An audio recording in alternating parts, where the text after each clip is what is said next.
Hello, everybody. Welcome to Hello, everybody. Welcome to SketchCraft Gaming. I'm Rob, the Tasmanian Devil Duenas, gaming artist Esquire. Thanks for joining in again, folks. As you know, every week we typically rant about gaming-related news stuff chosen by either myself or you, the audience. Just turn that down a little bit. Joining me again this week is Wesley Rusher. Wesley, say hi. Hello. Speak a little louder, Wesley. I think you're a little hard to hear. Am I? Am I hard to hear? Yeah, you got lower for some reason. Don't know why. There you go. You're there. It's amazing. All right. And Ashley West from GangFeather.com. Ashley, say hello. Hello. See, Ashley's right there. All right. Perfect. Whew. I won't lie. Oh no, folks. I got a new mic, so maybe some user difficulties. Those are the deep sounds of Wesley I like to hear. So, all right, folks. It's been a busy week for me. So I was just telling Ashley that, yeah, I've been shuttling around some family for the past 2 days. So I've been fucking Uber Rob, you know. And I'm done participating with society. You know, I like to come right in my hole and live here. So back to the cave, right? That being said, we got some good gaming news to talk about. I got a bunch of stuff I want to get to, but first, Wesley, let's jump over to something you brought up in your little notes here. One of my favorite guys ever, Peter Molyneux, helped form a company called Bullfrog and then Lion's Head, right? It became Lionhead Studios. Lionhead Studios. He left, did some crazy shit. Lionhead was bought out by Microsoft. And then what happened this week? Well, this week they canceled the Fable Legends, which was the next game that Lionhead Studios was working on. It was really the first title Lionhead was doing since Peter Molyneux left on their own, and then the rumor is too that Lionhead will be shortly closing down after this. You know, this is a good lesson, folks. If you sell your company to Microsoft, it will go away eventually. Like, I guarantee you. You know, how many since 2001? How many companies is that now? So Remedy, weren't they one? Like, who was the one that did Voodoo Vince?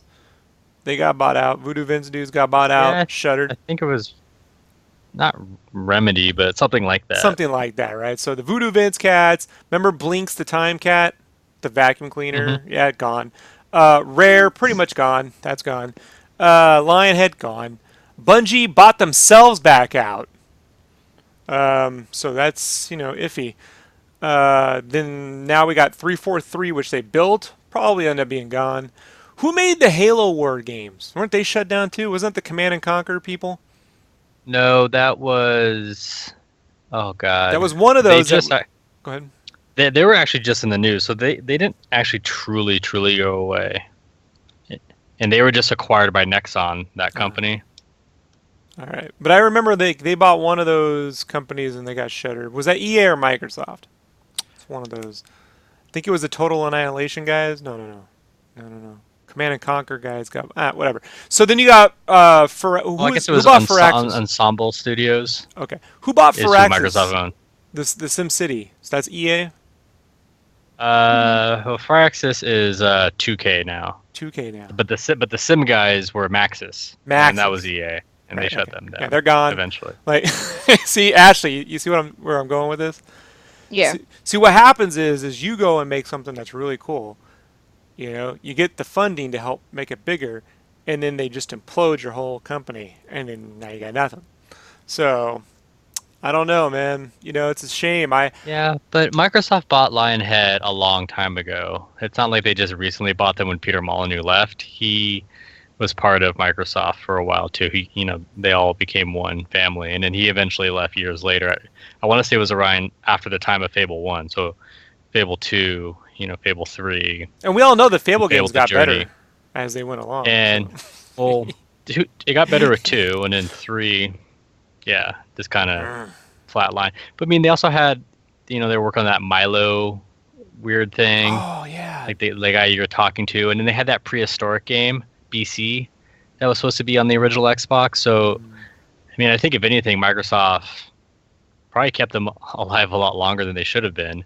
That's true. Because it seems like they were probably, burning money with projects that just never were coming to fruition. Yeah, it just seems sad. Seems sad. But it does, and it's actually I wonder if since Peter Molyneux left, Lionheads they haven't done anything. They did Fable Anniversary, and that was it, which was just a remastering of the original Fable game. If only they could have added a jump button. Like, well, it's like, while as crazy as Peter was, and obviously he probably wasn't programming. It feels like maybe he was the glue that kept them together, or at least pushed them to do things, because they kind of went stagnant after he left. And this new Fable game looked interesting, but it didn't look like Fable. It just looked like a 4-player, like kind of like a Gauntlet. kind of reminds me of Federation Force, where it vaguely resembles the franchise it's being attached to, but reality it's more like a co-op game, poorly made. So And then it was like 4-player co-op, and then it had that dungeon keeper aspect to it too, where one person was like the dungeon master, and they could like set, was that EA where all that the bought the traps were. Dungeon Keeper guys? Yeah. Yeah. So they're gone. Like, Well, I got to make a list of all those companies that made Yeah. these brilliant games that got bought out by EA, Activision, and Microsoft, and they're all gone. Yeah, So- EA. Pandemic was another studio. Oh, God, that one hurt, man. Battlefront 3 and even Battlefront. those, what was the games with the Mohawk dude and the big sandbox games they made that? Those were fun. Mercenaries. Yeah, those were fun. Those were cool. I liked the Saboteur was another game they did, Yeah. which was pretty decent. Yeah. So, okay, Fable Legends, they're gone. Lionhead Studios gone. And who else got canceled? And So actually, today's news was a game I actually used to do PR for, which is so a little sad. Which EverQuest Next. And I remember a long time you and I, like, you were super hyped about that game when it first got announced. yeah, it seemed like fully I think it was one of the destructible. first casts we did. Yeah, it's fully destructible, voxel-based MMO. I was like, this is it. This is the big thing I've been waiting for, where they infuse the Minecraft aspect with massively multiplayer. I'm like, this might actually get me to play this stuff, because the sense of, adventure and surprise and randomness and being able to make your own stuff, I was like, that's going to be amazing. 3 years later, nothing. They said it just wasn't fun at the end of the day. They said it wasn't fun, but I think a lot of it has to do of just them becoming Daybreak in general. When Sony Online Entertainment was sold by Sony and picked up by a private investor, they became Daybreak Games, and that happened like right before I stopped doing PR. I worked for an agency, and that represented them. And after they became Daybreak, they had mass layoffs, and they let go like the head of the EverQuest franchise. Well, on the And that was upside, the first go. that And idea then, of and mixing... then John Smedley, their president, left a while ago. So they're just, not quite the same people. And, whoever was directing it, originally wasn't there. And, sometimes when new people take over, they just don't have the same vision. Maybe they change things and it doesn't work. But yeah, it's sad. But they never really showed a whole lot of that game either. It was always just, here's a sandbox. And, for an MMO, people want to see all the lore and the content and the story. And none of that ever really was shown that I remember. Yeah. Maybe there just wasn't enough MOBA in it or something, Not enough microtransactions. Yeah, they couldn't figure out a way to... If everyone's building everything, how can you microtransaction stuff? Like, maybe that was the fucking problem. I don't know. All I know is there's a game on Steam I gotta check out called Portal Knight, which is like sort of like an MMO Minecraft-y kind of action RPG game. So I'm gonna check that one out. The other thing is they have Landmark, which is still going, and that was kind of like this predecessor. It was originally called Landmark EverQuest, and then they just dropped the EverQuest thing because they were going to separate it, and that was voxel based where you could build everything. And I don't know how well that's doing, but they seem more like a more adult Minecraft, I guess, or more fantasy, for adults. Yeah. So that's still kicking, but I think they're just focused on H1Z1 nowadays. Oh, that's fun. Yeah, I don't know if you saw with that game, they split it into two. So Yeah. now it's like 2 separate releases. Yeah, well, I don't know, man. That the guy who created H1Z1 and all that controversy, I don't know, man. Now that whole story is kind of a quagmire too. Like he did the one, and he did the other game, and then I'm gonna quit and do his own thing, and then they're gonna split it into two, and I don't know, man. Like I yeah, I'm not really into that. It's always sad to see games go bye-bye, and you got to assume people probably are going to lose their jobs. Yeah, that's what sucks, right? Yeah. I mean, we know for sure that's the case with Lionhead. Oh, yeah. I could only assume that people with Everquest is going to be some, downsizing. I doubt everybody finds a new home on H1Z1 or working on Payday 2. They can go all work on Payday 2. There's plenty of microtransactions to throw into that game, So, all right, fun. I love starting this show on a downer. Perfect. Let's build back up from there. Ashley, what do we got?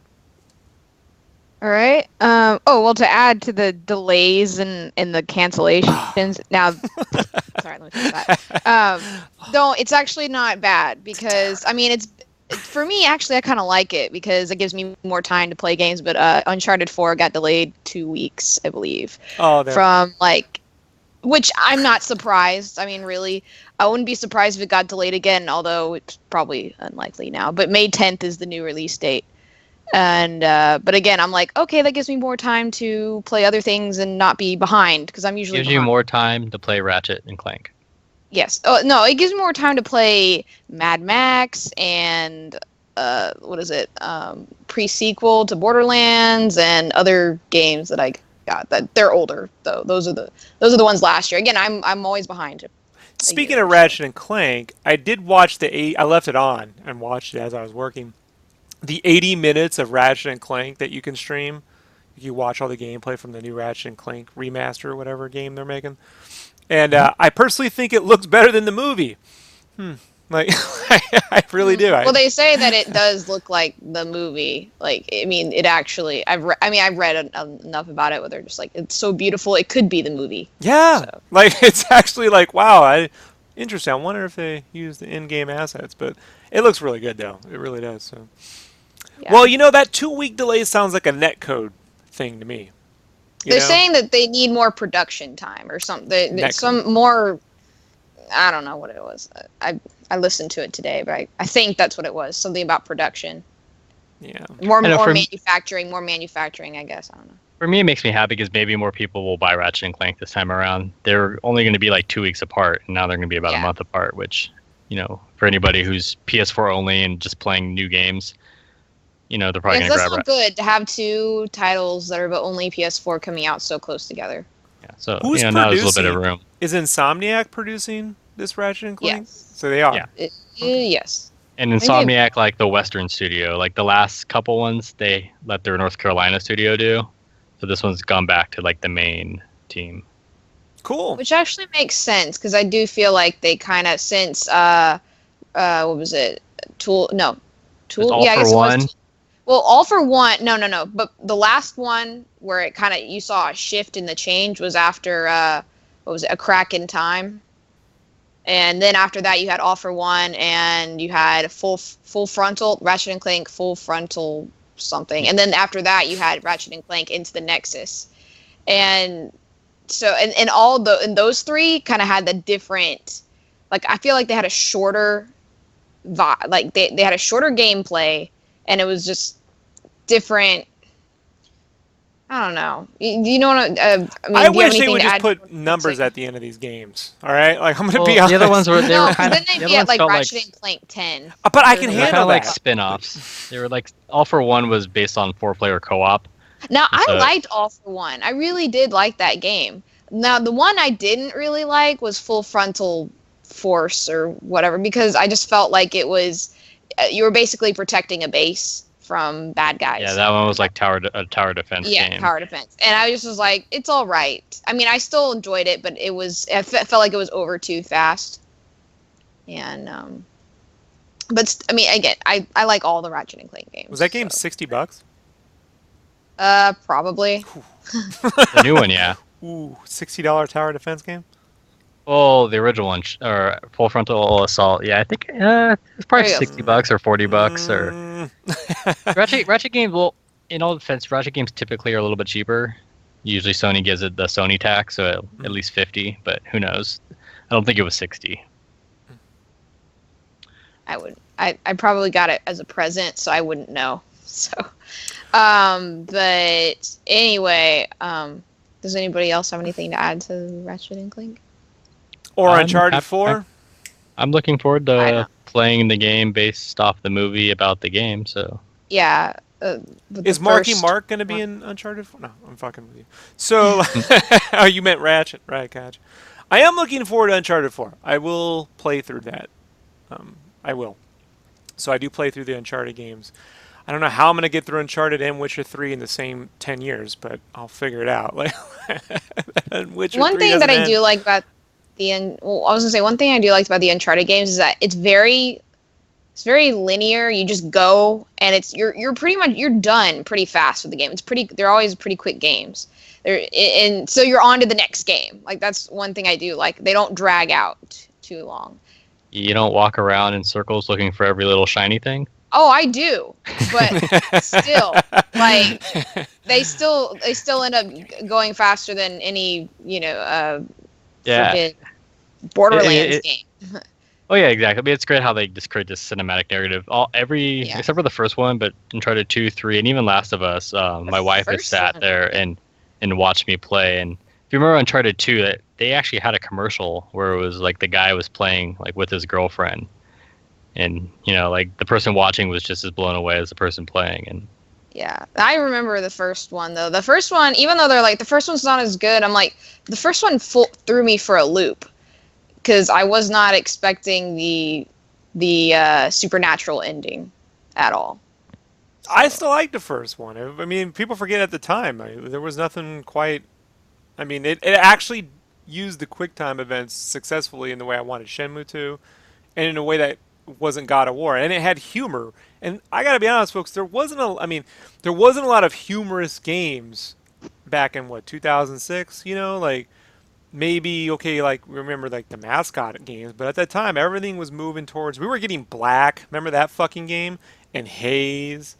And oh yeah, all these generic, super serious. I remember playing those games, like playing the demos for them, and thinking these are so boring. Like what was it? Red Dawn? Red Faction. Red Faction. Oh, we can make holes endlessly. Like for what? Yeah, I like Black. Black I thought was pretty cool. That was by Criterion. So that had the Geomod in it too, just like Red Faction. Yeah, but it was just so serious. There was no actual characters, Like I grew up with Tim Schafer and Ron Gilbert games, man. I need some fucking characterization, I need something where they're gonna that's funny. So yeah. Well, one I did like though was Turok. I did like that Turok 2008 Turok game. And if you didn't, I understand. No, I like it when it's a bow and arrow and a knife. But when he pulls out the photon torpedoes, no, like hold on. In original Turok, you got this gun, you shoot out, and it's the photon torpedo from Star Trek, and it creates the shockwave. I'm like, all right, that's a bit much. Like, me and my dad used to play the original, the one on the N64. Is the one on the N64 the original one, or is there one before that? Okay, because that was one of my first games I ever played, so we played that a lot. But no, in the 2008 one, I would just take the knife and just shiv raptors, you don't really do it. You just say, okay, knife the raptor, and then the animation plays out. But it's so cool because the raptor's like screaming and everything. And anyway, I forgot about the 2008 one. That was the same year we got Hot Dog Bionic Commando game, right? Remember the hot dog head, Wesley? Remember the big hot dogs, dude? See, that was another thing. I like that game. Yeah, I know. That's why I was like, you'll remember. I went through it. I mean, it was interesting technology. It was interesting technology, but and really serious. And that twist with the story, about your arm, blew my mind. That was so stupid, but I still had fun with the game for what it was. Once you got like the controls down, grappling dudes, and whatnot, it was a tax write-off. Yeah. All right, let's move on. Really quick. Full Frontal Assault was actually $20 at launch. So. Okay. Oh, really? Tower Defense game was priced appropriately. Okay, good. All right, good. Then it was okay. And then all right. I was gonna say, if you pay more than $20 for that. Yeah. Yeah, because it was very fast. It did not take me long. So. All right, I got two things. Well, three. Right. One fast one. So one quick one. I just want to say there's a game that's going to be unveiled this next week. Can't wait to talk about it once we can see some footage. but it's the new Batman game from Telltale Games. If you don't know who Telltale is, they make the best first-person adventure games right now. They did the Walking Dead series. Everyone knows that shit. The Wolf Among Us. If you haven't played that, you should check that shit out. And they just did the Borderlands prequel games, which are actually pretty good. And they're putting together a Minecraft one, but the Batman one, Wesley, I need a Batman game where you do more than just run around and beat the fuck out of people. You know, like, and so they're going to show it at Show by Show West, which is a big sort of film festival.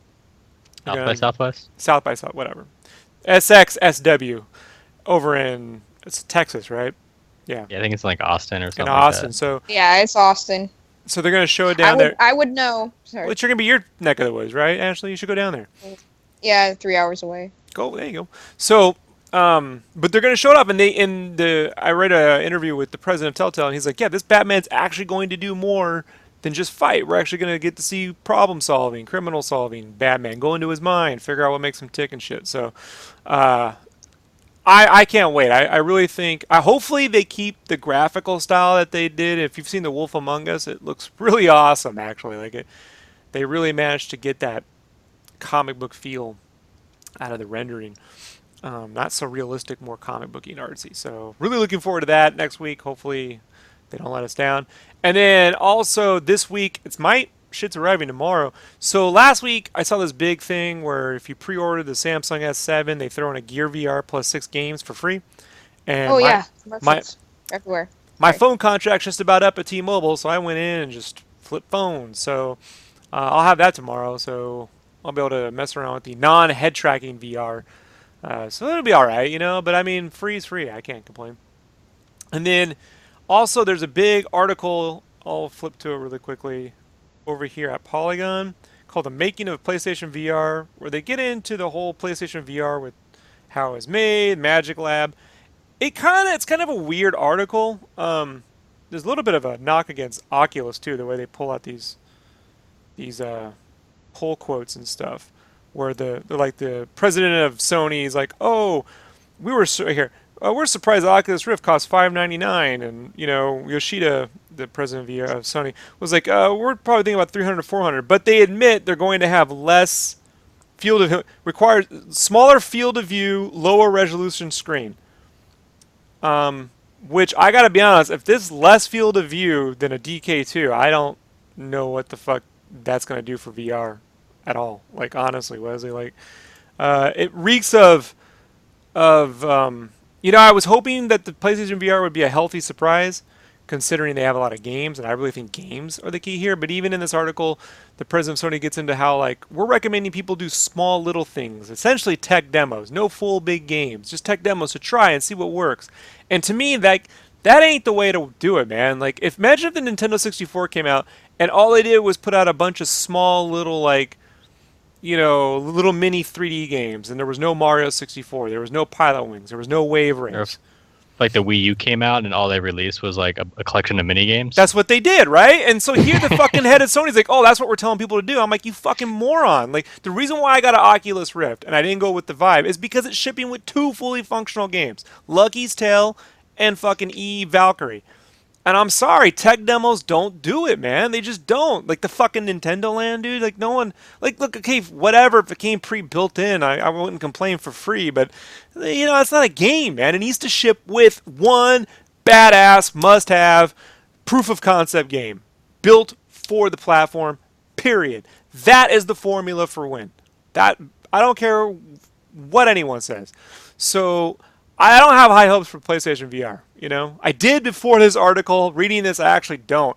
And this little like pull quotes and stuff where they're like, "Oh, you know, if you want to talk about high end quality, yeah, the Oculus would have better VR, but it requires expensive, you know, PC and technology." I'm like, well, then that's what it requires to get done. Don't put the shit on PlayStation 4. Like, no offense, man. I mean, quite frankly, let's all be honest. The technology under the hood of the PlayStation 4 ain't all that special to begin with. It wasn't when it shipped, but you know, with optimization and everything else, you know, it can look pretty fantastic. But we're talking about with VR, you need high-end GPU calculations. High-end, you need high-end GPU, and if that, I just don't know. If it's like looking through a porthole about that big, you know, and you could see the pixels, but you're like, it's affordable by $300. At this point, $200 cheaper. I'll just spend the $200, get the fucking Oculus.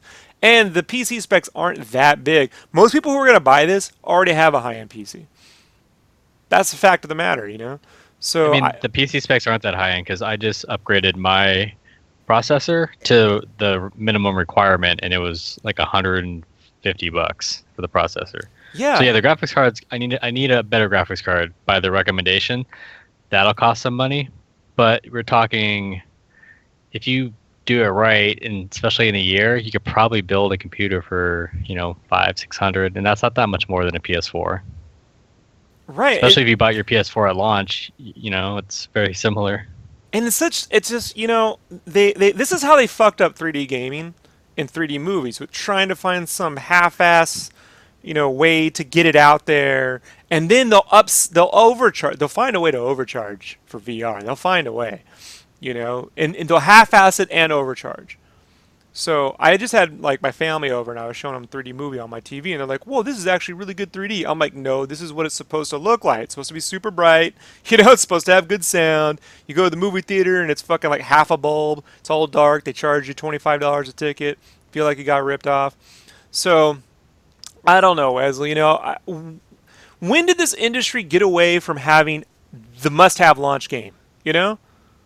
Like, I think it's the Wii, really, or you just don't have, or even the GameCube shipped with fucking Smash Bros, man. Like, the Wii is that landmark system that had no landmark. GameCube didn't ship with Smash Brothers. I had it the week it came out, or was it the week after? It came out. It came a while after. Okay, but they had Rogue Leader. That was badass. Yeah, they had Rogue Leader. They had Luigi's Mansion. Yeah. They had Wave Race. But Rogue Leader was worth buying the system for. Yeah, that game's still fucking badass. So that being said, I mean, I just don't get it, dude. I don't understand, And I guess it doesn't really matter in terms of like, sales, because fucking they're already back ordered on Oculus and shit like that. So I don't really care. But we got to get back to this industry needs to get back to making badass software. Not fucking useless tech demos. That's why I didn't get a Vive. There's just nothing but tech demos. It's like, oh, you get the Portal demo. You can open drawers up and shit. I'm like, no, you need a fucking... If it had Half-Life 3 right now for the Vive, the only way to get it, I'd buy it. I'd be pre-order. I'd find a way. I'd sell DNA, dude. You need... They need the games, man. They need the games. This is about games. And somehow it turned into a hardware race around 2006, 2008. Between the Wii and the fucking iPhone. So, it's disheartening to me. And then, now Samsung's like, we're not making 3D TVs because no one gives a shit. I'm like, right. Now, it's actually because you're making money off your VR movies, which are in 3D, on your Samsung VR Gear thing, which is showing up. So that's not a true statement either. It's like, then why are you making 4K televisions when there's no 4K content? I don't fully understand. Quick question. Have you seen I think there's at least 2 VR movies. Have you seen any of them? Or I watched VR video, yeah. Yeah. Okay, well, no, there's like one where it's like it's like an alien planet. Yeah, I didn't watch that one. There's another one where you go around cities and they put 3D audio in your ear. It's compelling, but VR video needs a lot of resolution, Ashley. Like, a lot. Because these things are like... That's where 4K, 5K starts to come in handy when you have 360 video. Right. Okay? Otherwise, it looks like a pixely kind of YouTube thing. It's hard to describe unless you see it. But 4K on a flat TV, average person can't really tell the difference, man. Like, I sat with a game developer, like, looking at the Daredevil, because you got these Daredevil from the last season. They got samples. You can look. It's just 4K. And you're like, right there, I can kind of see the 4K cleanness. Like, who gives a shit? But in VR, those resolutions make a difference. But then they'll tell you VR content doesn't matter. So it's... it's an interesting little game that they play right now. They just need the games. Sony, you need the games. You ship a PS4, you gotta have it. You can't wait a fucking year to get a game. This is ridiculous. Like, Nintendo, they announced the NX. They better have a real game made for the system. Not, what they'll have? They'll have the Zelda game for Wii U on that system, like they did the last time on the Wii. And they go, well, it has, NX capabilities. Like, I don't give a shit. I like the formula for win is Mario 64, Super Mario World, That's the form. Super Mario Brothers, the formula for win. Even Yeah. on Tetris, right? They're gonna have good games for the NX. I feel like they're gonna have Smash Brothers and they're gonna have Zelda at launch. But You think they're gonna I have feel like Smash the Brothers Smash at launch? because I think Smash Brothers is just gonna be the Wii U version with all content, like all DLC characters. But then that's not. You know what I mean? That's not made That's what I for the mean. NX. Exactly. Hmm. I don't think they're gonna have that made for the NX killer app. And it needs to be Mario. It needs. I Son mean, of a bitch. hopefully, I mean, maybe because it's been a while since what was the last Mario? Mario Galaxy. Mario No, Super not Mario Well, World. Galaxy. Oh, Super Mario yeah, 3D Super World. Mario. Yeah, 3D World. I Yeah, with beat the it. cats. If you believe that shit, I actually beat that one. So that was good, man. I like the 3D Mario. I like 3D Mario Land better because I like the 3D. The 3D is Hmm. so good in 3D Mario Land, especially on the new 3DS. Doesn't go out of focus. I got the willies jumping off. It was phenomenal. If I could get that 3D with like an exploration Mario game, I'll be honest. For VR, it'd be amazing. So, Wesley, you have any thoughts on VR? I mean, I've been talking this with you since the day. How many years now? 3 years going? Like, Pretty much. yeah. I'm looking forward to it. I'm slowly building my PC up to hit those minimum requirements. I need to try it again because I've only ever messed with the first DK kit and that made me sick. But then again, I was playing a really busted ass demo that a client of ours was like they were selling a peripheral or trying to sling a peripheral to go with it, and so they had like a rudimentary demo of shooting things, and after I took it off I felt sick the whole day. I'm not saying that Sony's vision can't work for this, but they have a bad habit of just making hardware and letting it sit on the shelf and hoping something happens with it. You know what Yeah, I I mean? mean, I'm looking forward to whatever they do with Until Dawn on the VR because I just finished that game last month and that was a great game. Right. I'm So, pretty sure that game will make me pee my pants. all right. Like, That aside, Ashley, you have any thoughts on VR or any of this stuff you want to? um, I'm just waiting to see what it really does, or who comes out on top and who sticks around. I'm kind of curious to see if PlayStation, like, if it doesn't do so well, if they just kind of sweep it under the rug, or if it is going to do well, or if it's going to keep pace with Oculus and Vive. I don't know. It seems like they're marketing to an audience that has money, and so I don't really know how well that's going to go. I mean, I'm sure people. Yeah, I'm sure people are going to buy it, but it's going to take all those enthusiasts to sell it to everyone else, and I don't know how long yeah. it's going to The take. problem. Gabe Newell is selling the Vive to himself. Well, Gabe made a really good Yeah. point that the tools that they're developing are basically for whenever we have the go into your mind VR, navigating 3D spaces. The problem is that one, that doesn't produce a game now. Two, right? Two, because it's designed around a stand-up experience, you can't stand up and have the world move without you. You'll throw up. Yeah. So they're really limited in the kinds of games you can make. When you're sitting and you move around, it's a lot easier. You just want a chair that can swivel, like this, one of these little suckers I got right here. Like, ooh, you just want one of those, and you don't want sharp turns. You don't want to be like, oh my god, I'm over here. You want to, you want to slow down. That's why I was saying those games like, the Ethan Carter Gone Home, the Vanishing of Ethan Carter Gone Home, those kinds of walking simulators they call, are brilliant in VR because you get to take your time and look around and you can explore. So I still think Oculus has the best platform, given what they're trying to do right now. The best platform. I think I think PC is definitely the best platform for VR. I mean, Yeah. if you look at it like this, like Kinect or iToy, whatever these console makers have made, anytime they add a peripheral, if it doesn't sell, the developers aren't going to make games geared toward it. But there's always room for a developer to take a chance on the PC. They can be an indie dev and just make a small little game, like Gone Home, and target the VR crowd, and it will sell these units, later. Or, they can still find that niche because it'll always be there. But if this VR thing for Sony dies, and then the PS5 comes out, it's a dead thing. But the Oculus will always work on your PC no matter how powerful it gets. Yeah, so it's an interesting time we're heading to. I personally, like I said before, I'm all in on VR. I really am. So I love it. I don't care what people if you get seasick or nauseous, I feel sorry for you. But the only thing I could say I've ever gotten sick with VR was I did have 2 glasses of wine once, and after 40 minutes I was feeling it. So, but that was playing Windlands, which is all grappling hooks. So I got a pretty strong stomach. But with VR, you need good hardware. You can't have fluctuating refresh rates. You need good resolution, and you want a good field of view as much as possible. So anyway, let's move on. Wesley, you want to talk about the Calico Chameleon situation? Because this is going to be fun. Ashley, this is a good lesson. So you want to bring this up, Wesley? You want to pitch it?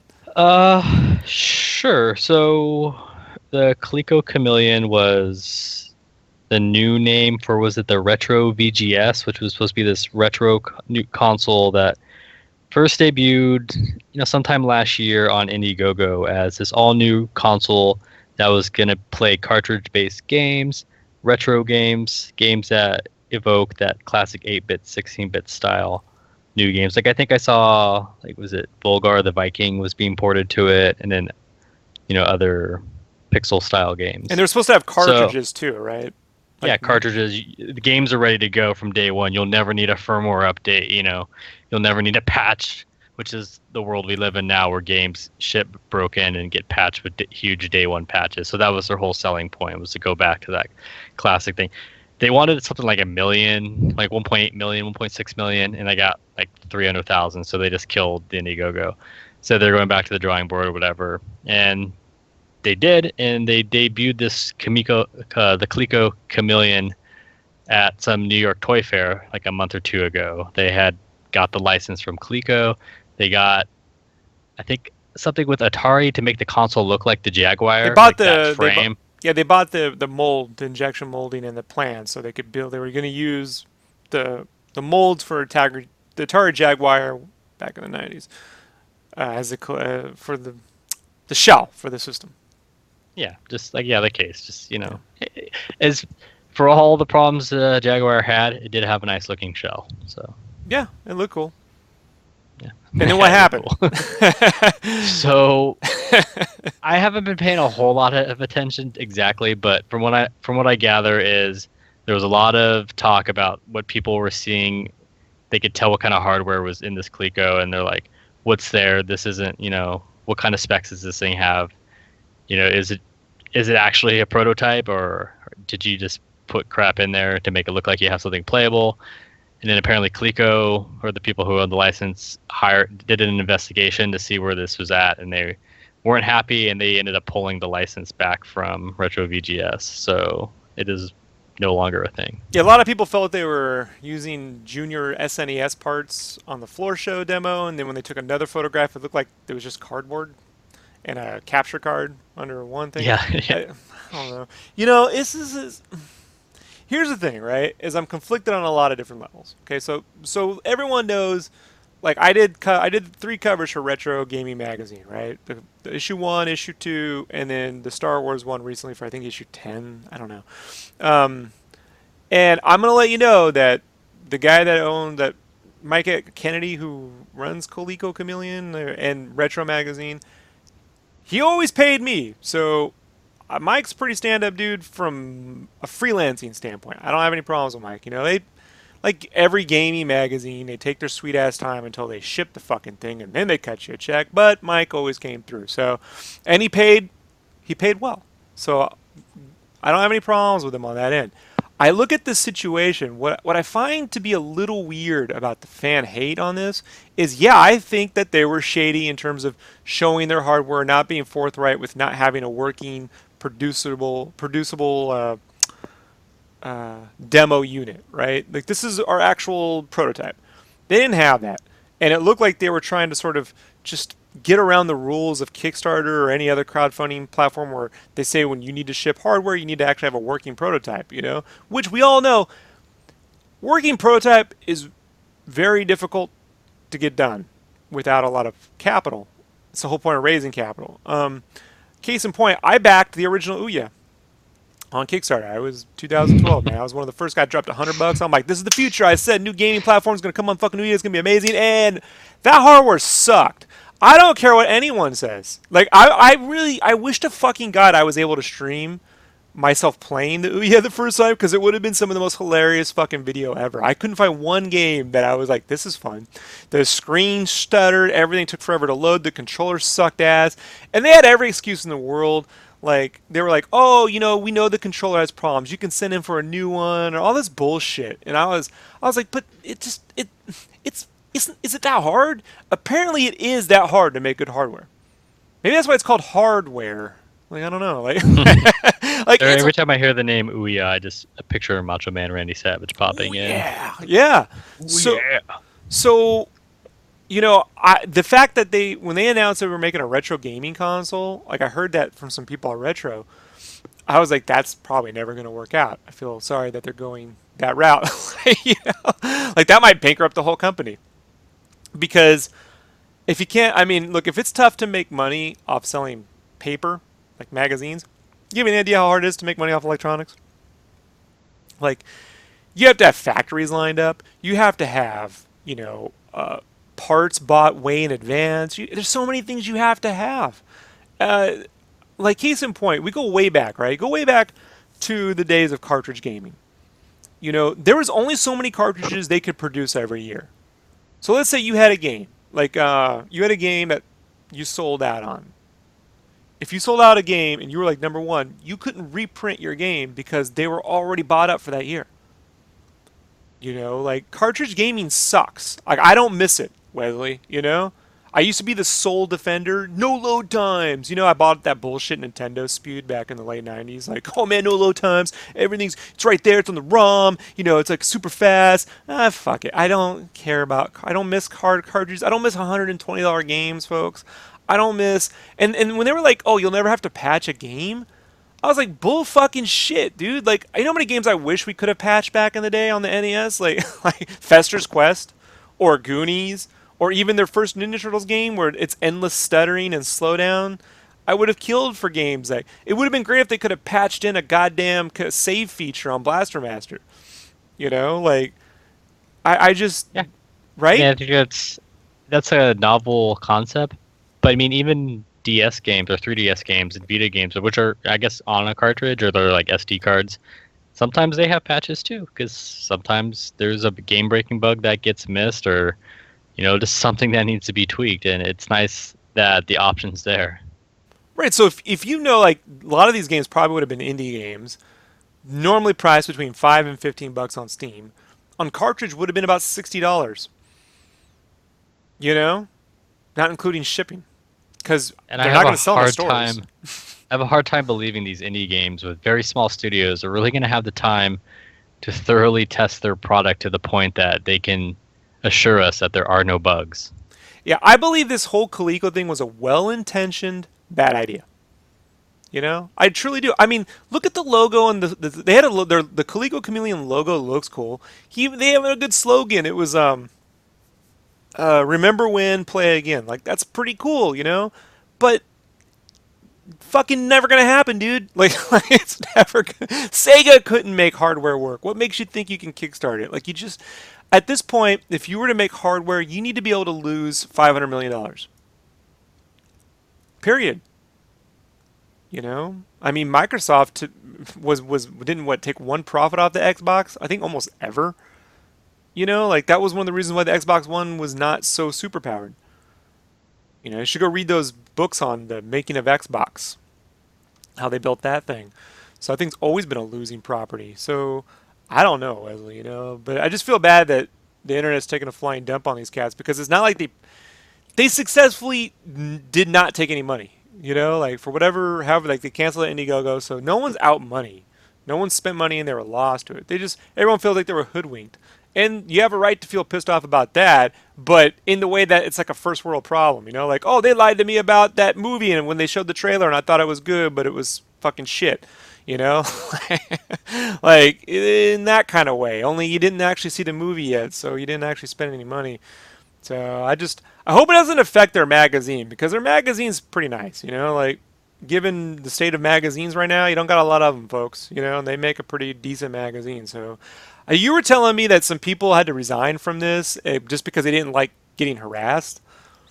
About Yeah, it. I saw an editor. I mean, he freelances for so much stuff that it's probably just one less thing for him to have to like worry about. But yeah, he put a resignation post on Facebook saying he's stepping away. Just for one, just wasn't doing the work he wanted to be doing for them anymore. But and two was that people were he was falling under some of the fire for this, and he's like, the magazine's completely separate from this. He's like, we wanted to know at the magazine just as much as you guys do because it's a story.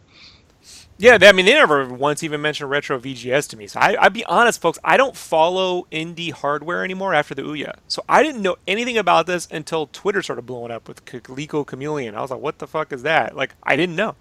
Because after the Ouya, unless someone like Facebook can bankroll your fucking hardware, I don't get involved in it. Like, I really didn't like the Ouya, man. That people, I think, are defending it on YouTube. Actually, I had some pretty good stuff. No, You could emulate on it. Yeah, great. I can emulate on it. Which, by the way, did you see that quote Nintendo put out this week that says that you can only play Super Nintendo games on the new 3DS because the other 3DS wasn't powerful enough to run Super Nintendo games? Yeah. What? Well, maybe not powerful enough to run them in pixel perfect mode. Lies. My ass, dude. Lies. All lies. They just haven't sold their units. They're trying to sell out. They got a bunch of stock inventory. They're trying to move out. That's all. Anyway. So, Ashley. You still there? Hi. Yeah. I know. This is like a conversation. You're like, what? What's a chameleon? Coleco. What's a Coleco? It sounds cool. But well, yeah, Coleco's how Nintendo got their first foothold into our living rooms. They had the first arcade perfect emulation port. I know Donkey Kong. ColecoVision. Yeah. But that's about it.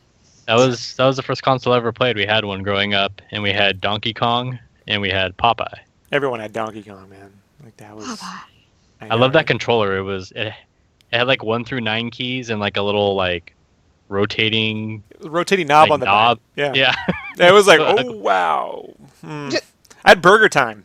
Burger Time, like, Burger Time. All right, so let's just wrap this up with something positive really quick, and I'm gonna let Ashley do it. Yeah, that's what I was gonna say. Ashley, you do it.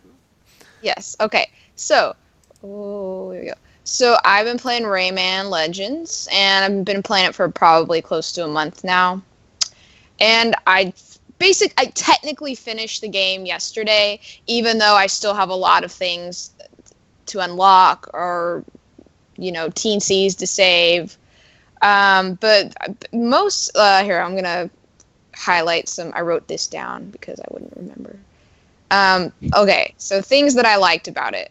The credits. Wesley, you played this, right? Yes. Did you get to the end, right? Yes. So spoilers for the ending. Yeah. Oh, no, there really is. I'm not even going to spoil any. I mean, if you want to go into the game not knowing anything about it, then yeah, I would not listen. But otherwise, the credits, you get to. Okay, so you're in the credit scene, and you're actually, and it's an interactive credit scene, so you can jump around the credits, jump through them like platforms, and then you can smash the letters of all the names, and when you smash the letters, all these lums come out, and they just get added to your lum count at the top of the screen, top corner of the screen. And so I just kind of just went on a rampage of just smashing all these names and letters. And you can only get 999 lums. It won't let you carry more than that. But I think I went on for a good 30 seconds to a minute of smashing things before I noticed that. And my thumbs were so tired. And I basically just turned into a drone, this robot of just smashing. And so I was like, oh, okay, cool. And I don't normally like to skip credits because I feel like I should watch them because they worked so hard on the game. And so I just kind of let them scroll. So for the next 10 minutes, well, yeah, I did go on for that long. But for a few minutes, I just kind of did a ground pound and just would like I would like let my character go all the way up to the top, like ride the credits all the way up to the top. And if you let yourself go like past the top of the screen, you die, and then you just get ported back to the bottom. You got to replay the credits level again. Yeah, but I would just like go all the way to the top, and then I would just do a ground pound, and it would just like smack all the way down to the ground, like 50 feet or whatever. It was fun, but eventually I did skip them. But gosh, the number of people that worked on that game is insane. So I can't remember what game it was, but I'm the same way. I like to watch the credits. And there was this one game where the credits just kept repeating, and I didn't realize it. It's like, why won't they end? And I'm like, oh my god, they keep starting over. Yeah, but and anyways, and then the thing is also other things I like. You get to like, I love that they have an unlock system for the characters, and that you can't see the characters. Like, there are a few characters you're like, I know that's Rayman, that's just another version of him, or I know that's some teensy. But then you get to the end, and if you've unlocked these guys, don't tell me who they are, because I really want to know. I just want to find out naturally. But some of them are like big characters, or just like weird characters that are like you can't tell who they are, and I'm like, I wonder who that is, and I really want to find out who it is. But you need like 300,000 lums to unlock them. I mean, one character is like you need 1 million lums to unlock it, and I'm at I said F that. After it's Michael Ansel, right? Like I rescued. Yeah. I got the Splinter Cell Rayman, which was cool. Yeah, but I'm at 155,000, so I've got a ways to go. But yeah, at least when I get to 300,000, that character. And so, I mean, you finish the game and you're at like 100 to 200,000, and you still have to do 5 times as much work. No. I do the daily challenges. I did. Like, that's what I like Game about. Genie. That's what I like about the what is it? The daily challenges and extreme challenges. You just do them, and it only takes like maybe 1 or 2 tries. Sometimes more, if it's really hard or you're just having a bad day. And then the next day they're like, you got a bronze cup, so you get 1,000 lums. It's just like an easy way to get an extra few thousand lums every day. And I like the lucky cards; those are fun to get. And again, that's just another way to get more lums. So kind of at this point now, I'm just kind of on a lum grind, just trying to get as many lums as I can. And I'm going through the Origins paintings. I just started that today, and that's going a little bit faster because they're easier. So, what you need is some microtransactions. So you get some microtransactions. You could just buy some looms, right? For like it drop $99. You get like 100,000 of them. Like spend $500 and you can unlock that one character. No, not. But but thereh 700 something teensies to save, and I'm at 370 something, I think, is what I'm at. So I'm about halfway. I got all the teensies in the Legends area, and then I was done. Yeah, I was teensied out.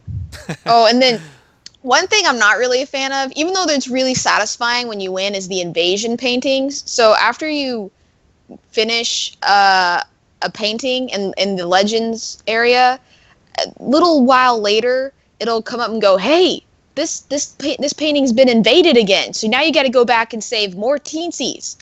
And except when you go back, it's all different, and there's enemies everywhere, and you don't get a heart. So if you get hit, that's it. You have to start over again, and it's timed, so you have to do it in 40 seconds. Well, 40 seconds or faster if you want to save all 3 teensies. And I mean, you can. But it's like when you, after you get to 40 seconds, one teensy gets shot off to space in a rocket, and then 50 seconds the other teensy goes. 60 seconds the last teensy goes, and that's pretty much when you failed. And I would usually get 2 teensies. I would never really got the 40 because it's kind of hard and frustrating. Every 30 seconds I was like cussing at this TV screen. Yeah. I was like, you sick bastard. Like, just like. Did you record that for the next week's cast? Like. Right, yeah. And, my mom would make fun of me, and, she'd walk past, and I would just be like, I can't. I Anyway, hear but you. yeah, I just get so mad. But then when you get, and there was one point where I was so, I had to save a princess, and it was the stupid ones where you have to get like, you have to save two TNTs or three TNTs in 120 seconds, in 2 minutes. And do you remember that one, Wesley, in the dojo area? Yeah. Yeah, it was like when you had to save the spy princesses. But anyway, so those were like the only timed trials I feel like in the whole game where besides the invasion paintings. But those, I remember I got to the end on one of them, and down to the last millisecond. I thought I'd failed, but I got that teensy right at the last millisecond, and I was like screaming no, and then I got it, and I was like, oh my gosh, I got it. Like I thought I'd lost. It was really awesome. I was like laughing and crying and. You did all that without saving, right? Yes, I did actually. It was pretty impressive. It's a good feeling when you do those challenge levels. I remember I was talking about the 8-bit levels at the end. Like if you unlock Oh yeah, see, I haven't gotten to those yet. So if you unlock those, you'll do the music levels again, but they obscure the visuals to make them 8-bit to the point where in some of them it's like literally Rayman is just a yellow dot, and you just have to know when to jump and when to duck and all that stuff. And yeah. I mean, for a platforming game, this is one of those games where it's all about rhythm and speed. Like you can try to take your time, but it's better just to go as fast as you can, because if you don't, you'll end up dying because everything is timed in a particular way. And that's the thing you have to kind of learn about Rayman, because I mean, there are some times where you're just like, no, I can't, I'll die, and then there are also times where, since it is a side scroller, you don't know what's coming ahead of you, so you're kind of like plodding along. You're like, oh, I got through that part, and then a dragon comes and eats you, and you're like, oh darn. All right, let's start over again. Oh darn, right? Yeah. Yeah. Mother. Right. Yeah. I'm like. Hey, here's a thought. Wouldn't it be great if the microphones on these controllers now could tell when you curse enough, so it adjusts the difficulty, like based on the amount of swear words that are going off in the room? Like, awesome. So you recommend purchasing Rayman Legends? Definitely. Get your money's worth. I think that was pretty much everything. That the music levels, again, they're fun. I think my favorite was Black Betty, and what was that? Eye of the Tiger. Yeah, those were fun.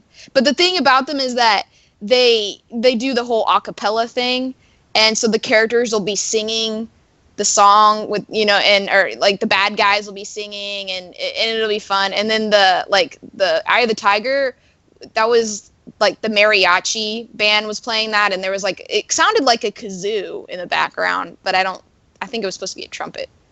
But anyway, it was fun. Yeah, the harmonics team should have just hooked up with them and just made a bunch of rhythm games with all the music. So I like it. All right, perfect. Well, we're going to leave off there. We've done an hour. It's lots of show, folks. It's plenty of show. Wesley, you have anything else you want to add or wrap up? No, I'm good. Great. So where can people find you? I'm ready to go play. You can find me playing The Division in like 5 minutes. But actually, Twitter is best place, at Wesley Rusher, and that's RUSCHER. Perfect. And Ashley, where can people contact you on the internet? You can contact me on YouTube, Instagram, and Facebook, and I'm Gang Feather. Perfect. As always, folks, the SketchCraft Gaming is recorded in front of a live internet audience and supported by viewers like you. Please leave your comments below, subscribe to the channel, share the videos, anything else. And I look forward to seeing you next week when I hopefully get to see some of this Batman Telltale footage. Can't wait. Can't wait. Ooh, I can't wait. I'm so excited. Batman game. I hope it's the animated series art. Huh? Don't care, dude. Just want a Batman game where he uses his brain. You know what I mean? Just doesn't just punch the fuck out of dudes. This gets play old. Any of the Arkham games, dude. Huh? I'm tired of the Arkham games, man. I don't like it. They're very pretty. They're boring as shit to me. I just want to investigate crimes and stuff like that. So I'm looking forward to it. That being said, we'll see you all next week. Bye.